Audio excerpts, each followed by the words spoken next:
In today's video, I'm going to teach you how to add a subdomain in Godaddy, a skill that can enhance your website management capabilities and give you more control over how you structure your site. Using subdomains effectively allows you to create web addresses that are easily recognizable and purpose-driven. So, let's dive in and simplify the process for you.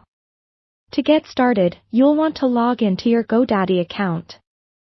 Head over to the Godaddy website and enter your login credentials, typically your username or customer number along with your password. Once logged in, navigate to the My Products page.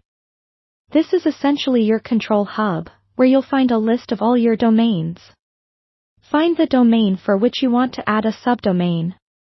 You should see options to manage or settings next to each domain.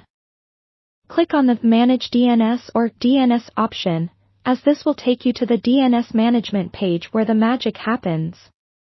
On the DNS management page, you'll see various DNS records, but for this task, focus on the section that allows you to add a new record. Look for a button or link labeled Add. This will open up a new DNS record form. Here, we'll be adding in a record, which is necessary to point your subdomain to a specific IP address. Start by selecting under the Type drop-down menu. In the Host field, enter the subdomain prefix. This is the part before your main domain. For example, if you want your subdomain to be blog.yourdomain.com, enter blog here. Keep in mind that you can choose any prefix you like, depending on what you plan to use this subdomain for. Maybe it's a shop, a support site, or a portfolio. Then, in the Points to field, you need to input the IP address to which this subdomain should direct its traffic. This IP address comes from your web hosting service or server where your subdomain content is stored. If you're in doubt, it's best to check with your hosting provider. The TTL field, which stands for Time to Live, determines how long your DNS entry should stay cached before refreshing.